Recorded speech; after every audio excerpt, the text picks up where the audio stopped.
Ainda de pé, peço que os irmãos abram rapidamente a palavra de Deus no livro de Êxodo, capítulo 14. Nós vamos ler do 15 até o 25. Até o 26, né? Êxodo, capítulo 14, do 15 até o 26. E aproveitando a oportunidade, irmãos, fui ontem com os jovens, foi uma bênção ontem assistir o filme Os 10 Mandamentos, recomendo. Eu já ia pregar sobre o Êxodo, sobre a passagem do povo ali. Quando eu assisti o filme, foi a confirmação de Deus mesmo. Mudou um pouco a minha mensagem, mas é sobre isso que eu queria falar. E eu aconselho os irmãos a assistirem, vai edificar a vida dos irmãos. Vamos ler. Diz assim a palavra do Senhor. Então disse o Senhor a Moisés: por que clamas a mim? Dize aos filhos de Israel que marchem. E tu, levanta a tua vara e estende a tua mão sobre o altar. E fende-o para que os filhos de Israel passem pelo meio do mar em seco. E eis que endurecerei o coração dos egípcios para que entrem nele atrás deles, e eu serei glorificado em Faraó, e em todo o seu exército, e nos seus carros e nos seus cavaleiros. E os egípcios saberão que eu sou o Senhor, quando for glorificado em Faraó, nos seus carros e nos seus cavaleiros. E o anjo de Deus que ia diante do exército de Israel se retirou e ia atrás deles. Também a coluna de nuvem se retirou de diante deles e se pôs atrás deles. E ia entre o campo dos egípcios e o campo de Israel, e a nuvem era escuridade ou escuro para aqueles, e para estes esclarecia a noite, de maneira que em toda a noite não chegou um ao outro. Então Moisés estendeu a sua mão sobre o mar, e o Senhor fez retirar o mar por um forte vento oriental toda aquela noite. E o mar tornou-se seco, e as águas foram partidas. E os filhos de Israel entraram pelo meio do mar em seco, e as águas foram-lhe como um muro à sua direita e à sua esquerda. E os egípcios seguiram-nos e entraram atrás deles todos os cavalos de Faraó, os seus carros e os seus cavaleiros até o meio do mar. E aconteceu que na vigília daquela manhã, o Senhor na coluna de fogo e da nuvem viu o campo dos egípcios e alvoroçou o campo dos egípcios. E tirou-lhes as rodas dos seus carros e fê-los andar dificultosamente. Então disseram os egípcios: fujamos da face de Israel, porque o Senhor por eles peleja contra os egípcios. E disse o Senhor a Moisés: estende a tua mão sobre o mar, para que as águas tornem sobre os egípcios, sobre os seus carros e sobre os seus cavaleiros. Oremos. Maravilhoso Deus, graças eu te dou por essa rica oportunidade de fazer menção da tua gloriosa e poderosa palavra, Senhor. Nesse momento eu peço a ti, Senhor, que o Senhor venha nesse momento me usar com poder, com autoridade, que todo, Senhor, meu Deus, falta que eu tenha diante do Senhor, Pai querido, seja agora perdoada, seja agora lavada e remida pelo sangue vertido na cruz, Senhor, para que nesse momento eu possa adentrar no Santo dos Santos com poder e autoridade e ministrar a tua palavra, Senhor. Me empresta, Senhor, meu Deus, o teu poder, me empresta, Senhor, a tua autoridade, Senhor, que eu quero nesse momento, ó Pai, ser instrumento, ser a tua boca, Senhor, e prepara os corações, Pai, também começando pelo meu, para que receba essa palavra como verdade, e verdade que frutifica, verdade que transforma e liberta, Senhor. É o que eu lhe peço e lhe agradeço em nome de Jesus. Amém, Senhor. Podemos assentar, glorificando o nome do Senhor. Glória a Deus, meus irmãos, glória a Deus. Amém, irmãos. E eu intitulei essa mensagem de Cumpra o seu propósito, porque lendo esse texto aqui, é interessante que até eu que fui no cinema, eu queria ver claramente a abertura do Mar Vermelho. Era a cena mais, eu acho que mais esperada do filme, a abertura. Tanto que quem assistiu o filme anterior, que também conta a passagem do povo, ficou decepcionado porque o mar não abriu, né? Parece que abaixou. Eu nem me deu o trabalho de assistir o filme anterior. Mas enfim, era a parte que mais despertava curiosidade nas pessoas, porque foi uma grande demonstração do poder de Deus ao povo.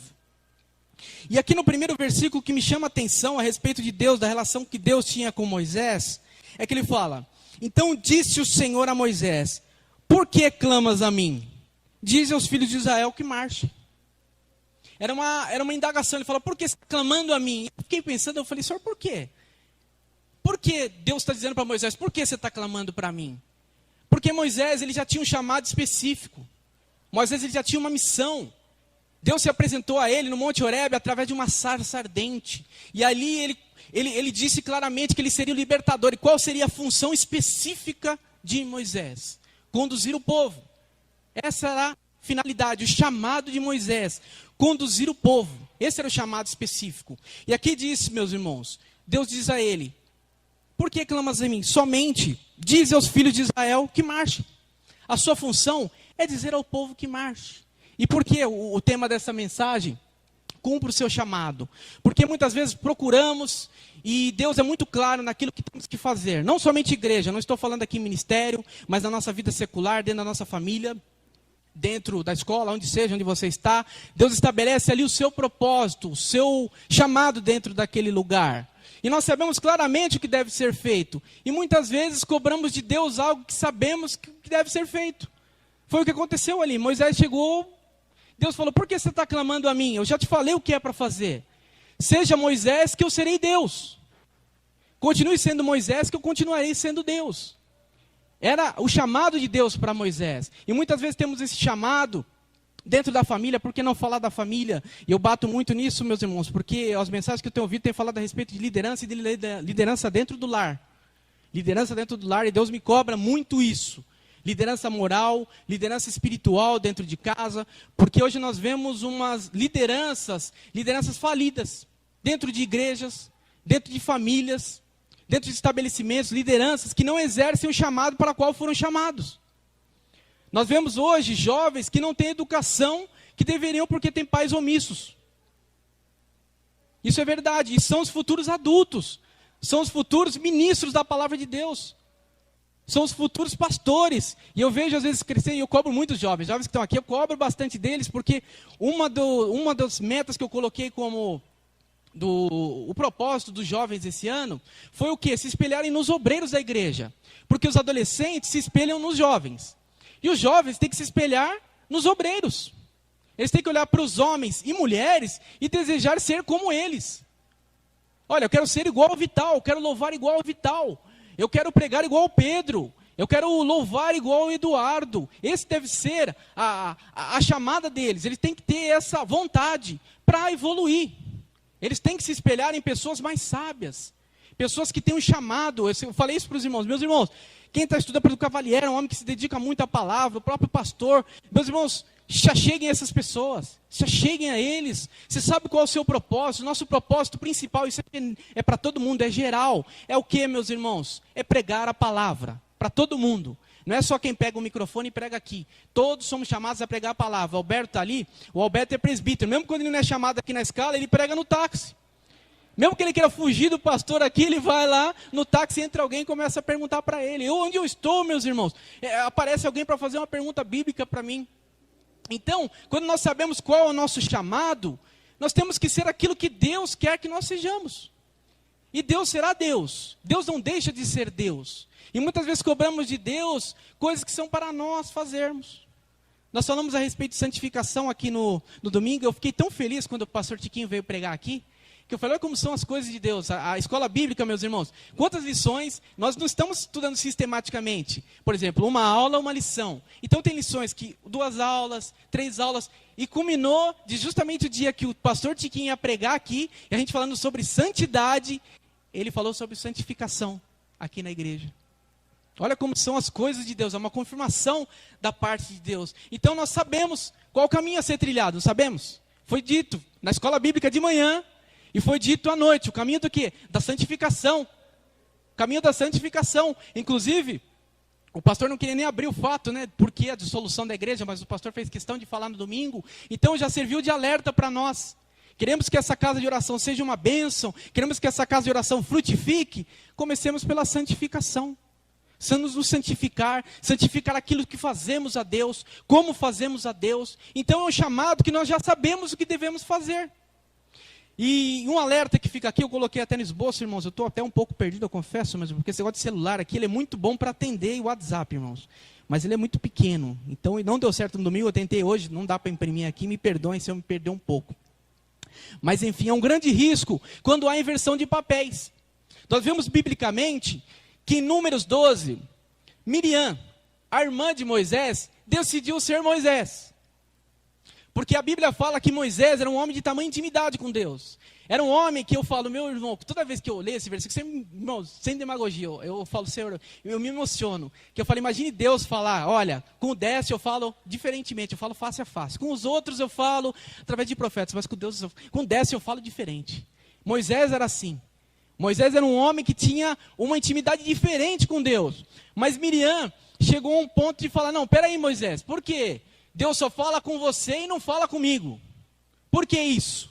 E a Bíblia diz que ela foi acometida de lepra, que ela foi castigada ali por Deus. Por quê, meus irmãos? Quis inverter os valores. Quis inverter, não é o seu chamado, tem coisas que não é para você. Eu mesmo, eu sou um diácono, tenho que me colocar no meu lugar de diácono. Tem coisas que às vezes eu vou fazer, pastor, posso fazer? Por mais que eu esteja envolvido em muitas coisas, mas eu tenho que saber o meu lugar. Eu sou um diácono, tem coisas que não é para o diácono fazer. Tem um culto, por exemplo, se o presbítero Alberto, o presbítero Cavaleiro estiver aqui, quem vai dar a bênção apostólica são eles. Porque eles têm uma autoridade eclesiástica superior à minha. Eu tenho que entender o meu chamado e saber respeitar as minhas limitações. Agora, levando para o contexto lar. O homem, qual o chamado do homem? Sacerdote do lar. Todo homem é o Moisés. Todo homem recebe o chamado do Moisés. Todo homem é o Moisés. Só falta o cajado e a barba grande. Mas todos recebem o chamado de Moisés. Que é quê? Conduzir a sua família à terra prometida. Que é a salvação. Todo homem ele tem essa missão de salvar a sua família. Todo homem tem essa missão. De salvar os filhos, salvar a esposa, salvar os familiares. Todo homem tem essa missão. E ele não pode transferir para ninguém. Nem para a igreja, nem para a escola bíblica dominical, nem para a tia. E, infelizmente nós vemos isso. Pessoas que às vezes, meus irmãos, e eu me coloco também em falta nisso. Porque existia um momento de oração dentro da minha casa e acabamos por discórdia, não tendo mais esses momentos de oração. E nós vemos que muitas coisas aconteceram pela falta desse momento. Do quê? Porque, meus irmãos, trazer os filhos na casa de oração não é o suficiente. Minha mãe, tardiamente não, sempre há tempo, né? Minha mãe me evangeliza. É muito interessante. Eu compro para ela aqueles pão diário, né? Inclusive acabou do ano passado, eu já comprei o novo para ela. E eu chego, muitos dias assim, não vou dizer todos os dias, mas chego lá, Odécio, vê essa mensagem de hoje, ela deixa dobrado para mostrar para mim. Porque ela sabe, ela já confessou isso para mim, porque ela me levava na igreja. Ela me levava, ela chorou muito tempo ajoelhada, quando eu me desviei dos caminhos do Senhor, porque ela entendeu, eu levava o meu filho à igreja, mas eu não ensinava o caminho do meu filho a Deus. Eu deixava para a tia da escola bíblica, eu deixava para todo mundo, e quem melhor para ensinar o caminho do seu filho a Deus do que você? Você sabe o que o seu filho precisa, você sabe que o seu filho está errando, você sabe qual tipo de palavra que o seu filho precisa receber. A tia, ela tem uma difícil missão, ela pega 20 crianças de famílias diferentes, de necessidades diferentes, e tem 1 hora para poder ministrar uma lição de uma maneira genérica, e sem contar que tem que fazer elas ficarem quietas, que eu acho que é o maior desafio. Então, como? Como isso? Então, meus irmãos, vai ser uma coisa rasa. Mas quem vai poder dar um estudo profundo, quem realmente vai poder conduzir o seu filho, porque a função de cada pai e cada mãe é conduzir o seu filho ao encontro real e genuíno com Cristo. Não significa que eu sendo diácono, meu filho será diácono. Quem dera se fosse, meu filho está dando um baita no trabalho, eu oro por ele, corro atrás dele. Quem dera se eu fosse diácono, meu filho automaticamente fosse diácono. Glória a Deus por isso, mas não é assim que funciona. Eu tenho que evangelizá-lo. Eu tenho que ir atrás dele. Eu tenho que, às vezes, fazer que nem um jovem. Filho, vem cá, vamos orar. Vou ler a palavra. Filho, fazer aconselhamento com meu filho. Da mesma forma. Porque eu sou Moisés do meu filho. Esse é o meu chamado. Eu não posso transferir para ninguém. Eu não posso transferir para a igreja que ele vai. Eu não posso transferir para a amizade que ele vai. E quando nós fazemos essa inversão de valores, acontecem coisas ruins na nossa vida. Acontece. Quando a mulher começa a chefiar o lar, primeiramente ela traz para ela um fardo que não é dela. O homem deixa de exercer algo que não na verdade é a função dele, Deus cobrará dele. Então isso vale de alerta para nós, receba o seu chamado, entenda, na verdade, cumpra o seu chamado, e nós vamos ver quais as consequências benéficas de você aceitar o seu chamado. Vamos lá. Toda honra e glória é para o Senhor. Vamos aqui para o 17. E eis que endurecerei o coração dos egípcios, para que entrem nele atrás deles, e eu serei glorificado em Faraó, e em todo o seu exército, e nos seus carros, e nos seus cavaleiros. E os egípcios saberão que eu sou o Senhor, quando for glorificado em Faraó, nos seus carros e nos seus cavaleiros. Aleluia. E aqui, meus irmãos, a Rai me questionou isso aqui ontem, né? Mas Deus endureceu o coração do Faraó? E a Rai, eu gosto dela, porque a Rai, ela é uma metralhadora de perguntas, né? Saí do filme, ela desce, tem um monte de perguntas. Eu falei, foi um questionário depois do filme, né? Mas glória a Deus por isso. E eu falei, Rai, primeiramente, Deus tinha um propósito de glorificação. Nós fomos criados para a glorificação do nome dele. Nós fomos criados para isso. Então nós somos o reflexo da glória de Deus. Nós falamos que santidade aqui no domingo. Como que as pessoas vão ver a santidade de Deus? Sendo que as pessoas nem buscam a Deus. Eles vão ver a santidade através do povo de Deus. Através da igreja. Se a igreja não for santa, as pessoas não verão a santidade de Deus. Se as pessoas entrarem numa igreja e verem uma igreja igual a que está as pessoas que estão no mundo, não vão fazer diferenciação nenhuma. Como eles verão a santidade de Deus? Através do povo de Deus, do modo de falar do povo de Deus, do modo de se portar do povo de Deus. O povo de Deus deve ser reconhecido, ele não deve ser apresentado, o povo de Deus deve ser reconhecido.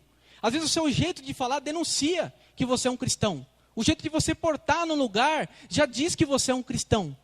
Então as pessoas esperam isso, e Deus, mais do que todos, espera que nós glorifiquemos o nome dele. E por isso aqui a questão de endurecer o coração do faraó, muitas vezes Deus permite situações, como permitiu aqui para o povo, para que o nome dele fosse glorificado. E às vezes não entendemos as situações na nossa vida, de prova, de dificuldade. Mas meus irmãos, a nossa fé ela é provada na dificuldade. Tiago fala isso. Para se alegrar na tribulação, porque a tribulação é a prova da vossa fé. Então, o que é a tribulação? O que é a dificuldade? É uma chamada para você mostrar que você é cristão. Você mostra que você é cristão na hora da prova. Você mostra que você é cristão na hora da tentação. Você tem que mostrar que você é cristão na hora de dificuldade. Meus irmãos, a hora que está tudo bem, meu irmão, não precisa nem ser cristão. Você tem dinheiro no bolso, você precisa confiar em Deus com dinheiro no bolso? Você não precisa. Você precisa confiar em Deus quando seu filho não está dando problema?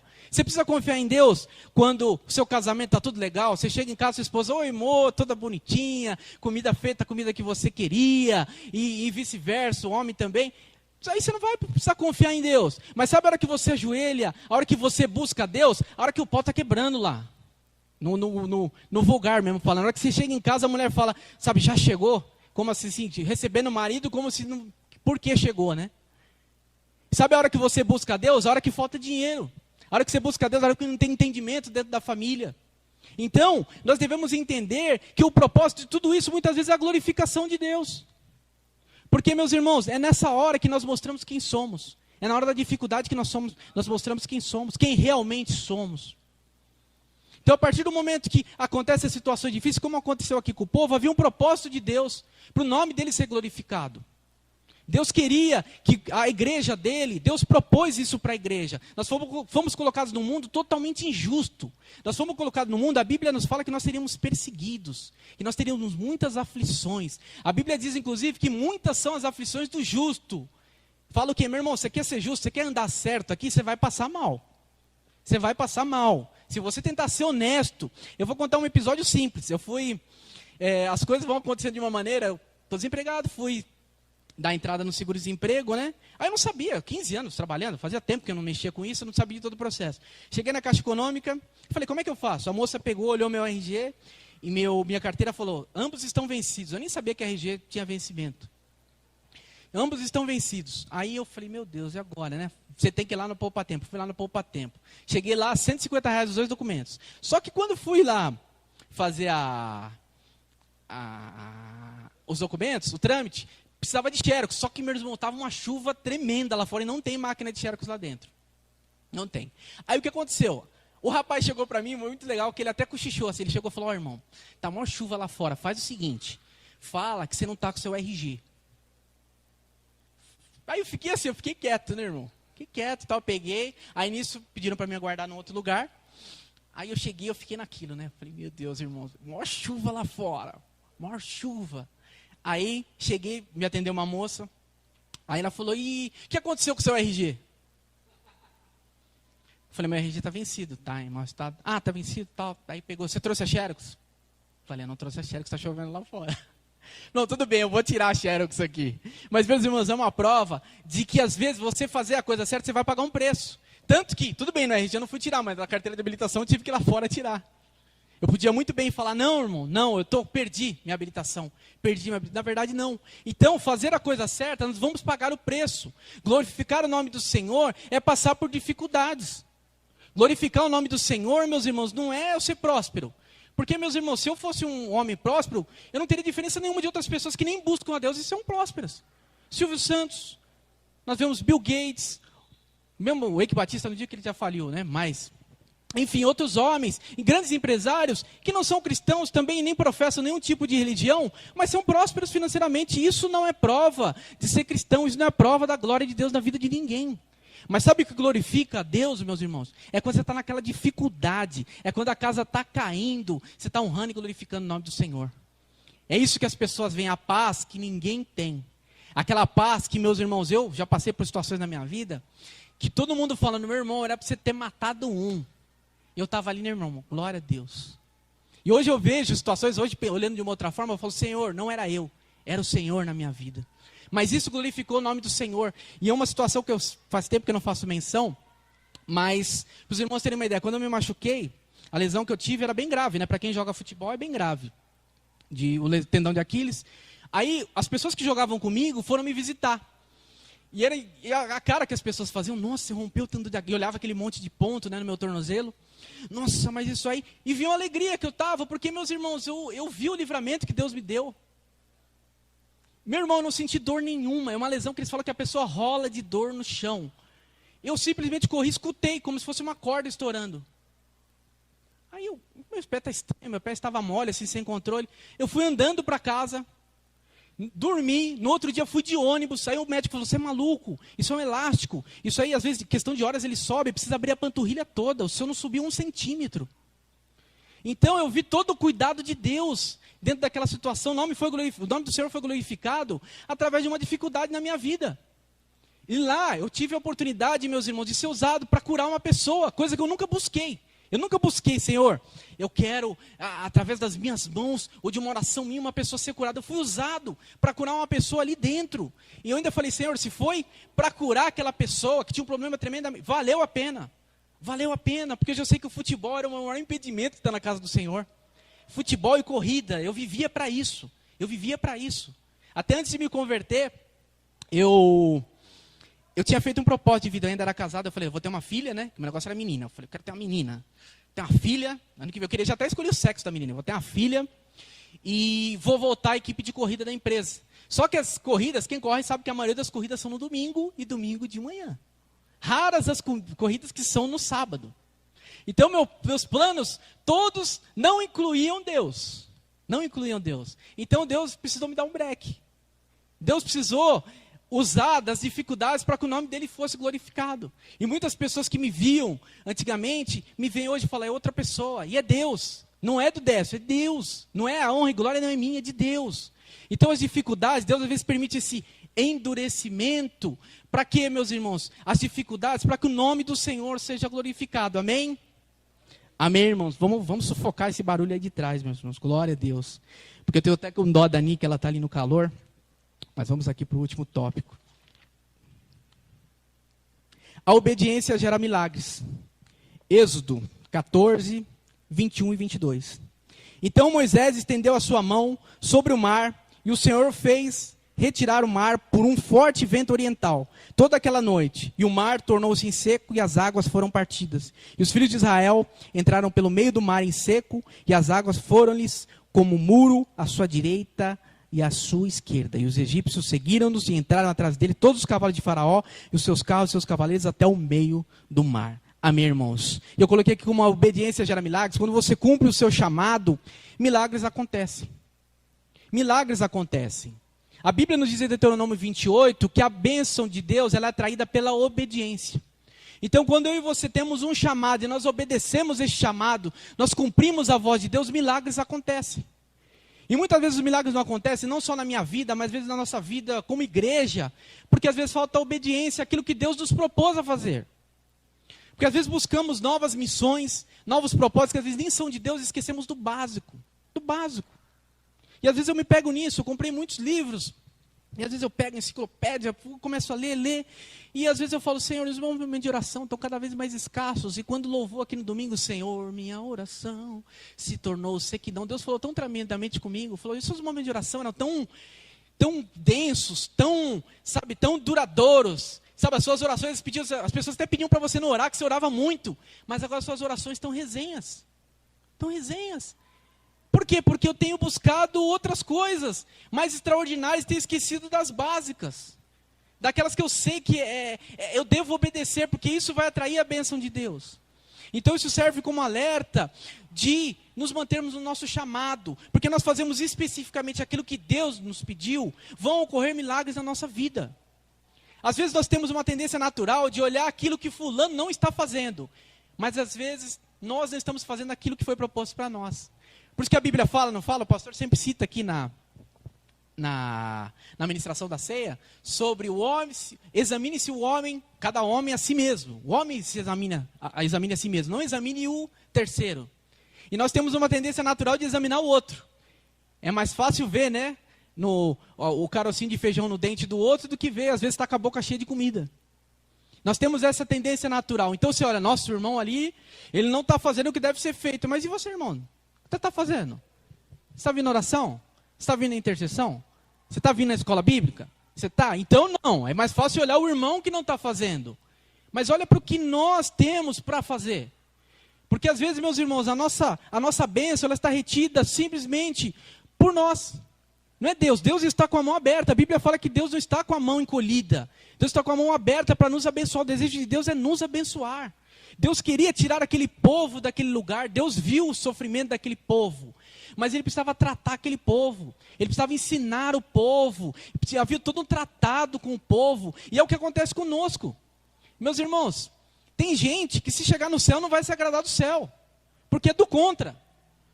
Tem gente que gosta de discordar, meu irmão. É capaz de chegar no céu falando, é muito branco, é muito santo aqui. Não tem festa aqui. Não tem um pagode. Não tem. Então o povo precisa ser tratado. Nós estamos sendo tratados. E esse tratamento cabe a nós, meus irmãos, entender que quando nós obedecemos, nós temos a mesma opção que o povo teve.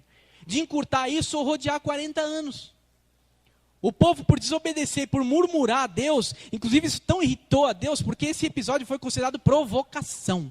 A Bíblia cita esse episódio como provocação, porque foi um episódio que o povo provocou Deus.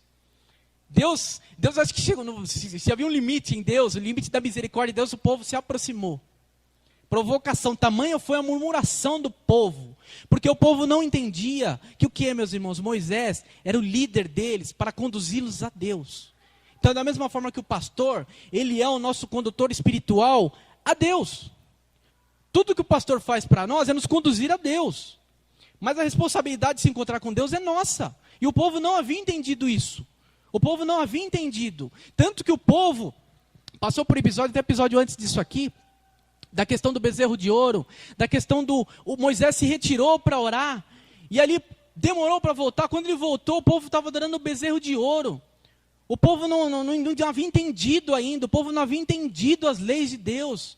Estavam ainda baseados em Moisés. E a Bíblia nos fala que o corpo de Moisés não foi achado em sepultura. E há um propósito para isso. Porque, meus irmãos, os judeus ortodoxos consideram Moisés um líder espiritual quase ao nível de Jesus. Ao nível de Jesus. E eu, meus irmãos, vou aqui supor, mas eu creio que nisso. Se achassem a ossada de Moisés, era capaz de eles estarem adorando a ossada de Moisés. O corpo de Moisés, o caixão de Moisés, o local de Moisés. Provavelmente isso. Então Deus, na sua sabedoria, ocultou a localização do corpo de Moisés. Porque Moisés era um simples homem. Moisés era um simples homem com um chamado, como eu e você temos. E às vezes olhamos para os homens da Bíblia e vemos referenciais inalcançáveis. Ah, Moisés, eu vejo isso, meus irmãos, e eu fico às vezes bravo. Eu fico bravo quando as pessoas ficam só de admiração. Quando fala, nossa, naquela igreja o povo roda e louva. Mas por que a gente não pode fazer isso aqui? Por quê? Eu levei os jovens lá no Bola de Neve. Nossa, que bênção, louvor, meu irmão. Vamos fazer um louvor desse na igreja. Vamos lá. Vamos fazer um desse lá. Então o que a gente tem que fazer? Parar de às vezes admirar o Moisés. E seja o Moisés também. Jesus falou que nós faríamos obras maiores que a dele. No nome dele proveremos grandes prodígios. Então não se reduza. E às vezes nós nos escondemos na santidade dos homens da Bíblia. Escondemos, sabe? Ai, Jesus era santo. Mas se Jesus falou que você faria obras maiores, você vai duvidar de Jesus? Você vai duvidar? E o povo não entendeu que o chamado deles era o quê? Não somente obedecer sagamente Moisés, era obedecer a Deus. Então, meus irmãos, façam essa reflexão. Outro episódio também que às vezes eu fico chateado. Onde eu trabalhava, havia muitas pessoas que fizeram cursos fora, estudavam, na Europa, e chegavam com aqueles comentários, né?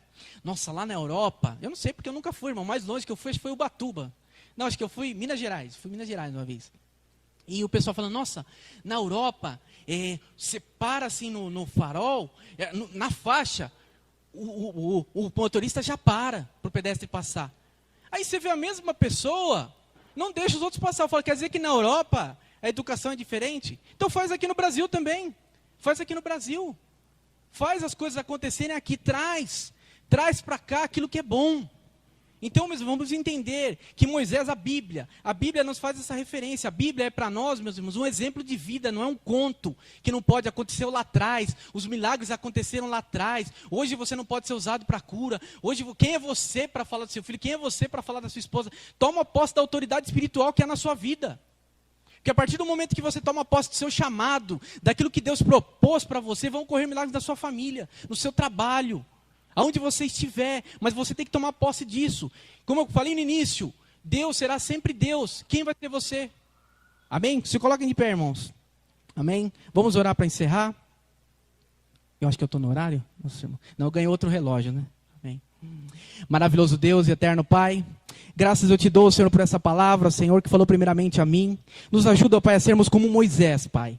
Que não venhamos olhar para Moisés como um símbolo, Pai, algo inalcançável, porque o Senhor nos dá isso, através do Espírito Santo, o poder de sermos condutores do nosso lar, condutores, ó Pai, da nossa família, do nosso ministério, meu Pai, ao sucesso. Então nos ajuda, ó Pai, a não transferir essa responsabilidade para outros, que venhamos, ó Pai, nos apegar, meu Pai, tomar posse realmente do chamado, sermos fiéis, entendermos, ó Pai, que esse chamado é para glorificar o Teu nome, não é o nosso nome, Senhor. Então nos ajuda, Espírito Santo, nos enche da Tua presença, nos ajuda a submeter-nos, ó Pai, ao Teu chamado, aquilo que o Senhor propôs a nós, não olharmos o chamado dos outros, não ficarmos admirando, Senhor, meu Deus, os outros, e sim, meu Pai querido, trazer aquilo que é bom para dentro de nós, Pai, nos ajuda, Pai, e que essa bênção, meu Pai, e que essa prosperidade, Senhor, venha promover milagres, ó Pai, não para a nossa honra, Pai, mas sim para a Tua honra e glória, Pai. Nos ajuda, ó Pai, é o que lhe pedimos e lhe agradecemos em nome do Teu amado Filho Jesus Cristo, amém, Senhor, glória a Deus.